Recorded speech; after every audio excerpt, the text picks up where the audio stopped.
কলমি শাক 2 টবের তাই খাওয়ার উপযুক্ত হয়ে গেছে। ওইটা তো অনেক বড় হয়ে গেছে, এটাও খাওয়া হয় না। আজকে তুলবো, ওই টেবিল উপর নিয়ে নি না, এত রৌদ্রের জায়গা বসে তোলা যাবে না। কলমি শাকের কিন্তু সুবিধা আছে, একদম গোড়া থেকে তুলে ফেলার দরকার হয় না। আপনি ভেঙে নিলে এই পাশ থেকে এই যে বের হইতেছে অলরেডি।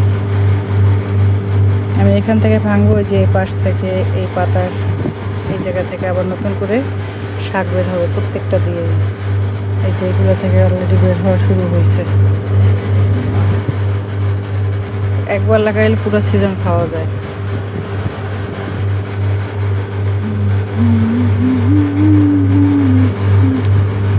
এখন নরম, হাতেই ভাঙা যায়।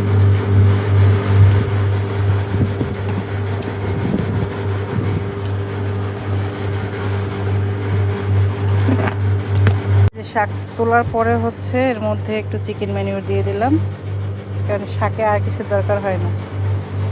এই একটা টব দিয়ে এতগুলো হয়েছে মাশাআল্লাহ। এখন আর একটা টব বাকি আছে।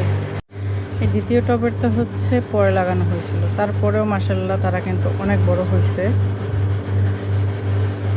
আর গত 5 বছর আগে লাগাইছিলাম, তখন অনেক ভালো ফলন হয়েছিল।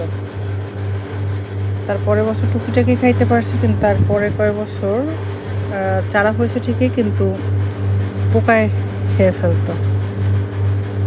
এবছর আবার মাশাআল্লাহ হয়েছে। পোকা তাও মনে হয় টুকিটাকি হয়, কারণ 2-3টা পাতা দেখছি সাথে সাথে ছিঁড়ে ফলাই দিছি, তারপরেও ভয় লাগে আর বড় করতে সাহস পায় না, যে এখন খেয়ে ফেলে যদি পোকা লাগে। মাশাআল্লাহ এক ঝুড়ি শাক হইল মাত্র 2টা টব থেকে। এতগুলো আমাদের দুজনের জন্য তো এনাফ, 2 দিন হয়ে যাবে মাশাআল্লাহ।